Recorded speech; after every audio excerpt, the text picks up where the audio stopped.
এরপরে না ঈমান, নামাজ, রোজা, এই তিনটে হলো আমাদের কমন ফরজ, ঠিক না? হজ অনেকের উপর ফরজ, ফরজ না। জাকাত অনেকের ফরজ, ফরজ না। বাকি অনেক ফরজ আছে, পিতামাতার খেদমত, স্ত্রী সংসার পালন, বাচ্চা কাচ্চা লালন পালন করা, প্রয়োজন মতো জরুরি এলেম শেখা, যার জন্য যেটা প্রযোজ্য এই ফরজ এবাদত পালন আমাদের করতে হবে সাধ্যমতো, এখানে কোনো ছাড় দেওয়া যাবে না।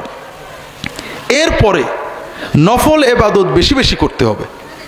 নফল সব এবাদতেরই আছে, নামাজের নফল আছে, রোজার নফল আছে, হজের নফল আছে, জাকাতের নফল আছে, সৎকার নফল আছে, সব নফলই করবেন। তবে একজন সাহাবী রাসূলুল্লাহ সাল্লাল্লাহু আলাইহি ওয়াসাল্লামের কাছে এসে বলছে, ইয়া রাসূলুল্লাহ, ইন্না শারায়ে আল ইসলামি কাদ কাসুরাত আলাইয়া ফামুরনি বিশাইইন আতাথাব্বাতু বিহি।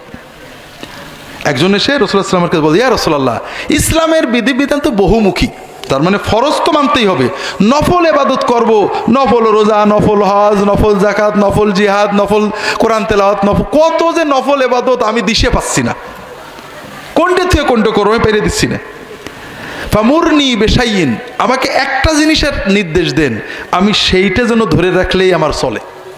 রাসূলুল্লাহ সাল্লাল্লাহু আলাইহি ওয়াসাল্লাম বললেন, লা ইয়াজালু লিসানুকা রাতিবাম মিন যিকরিল্লাহ, তোমার জবানটা যেন সবসময় সবসময় আল্লাহর জিকিরে ভিজা থাকে, নড়তে থাকে।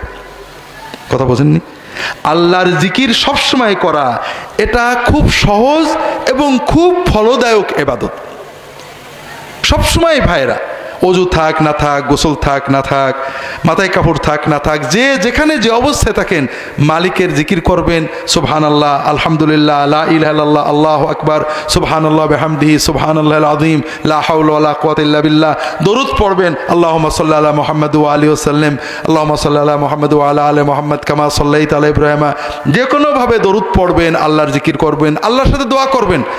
আরবি সুন্নত দোয়া করবেন, রব্বানা আতিনা ফিদ দুনিয়া হাসানাতা, বাংলায় দোয়া করবেন, আল্লাহ আমার এটা দাও সেটা দাও।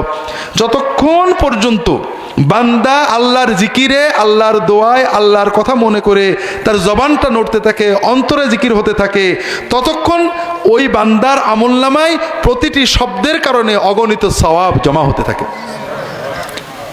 দ্বিতীয়ত, এই জিকিরের কারণে আপনার অন্তরে তাকওয়া, শক্তি, গুনাহ থেকে বাঁচার, নেক কাজ করার প্রেরণা বাড়তে থাকে।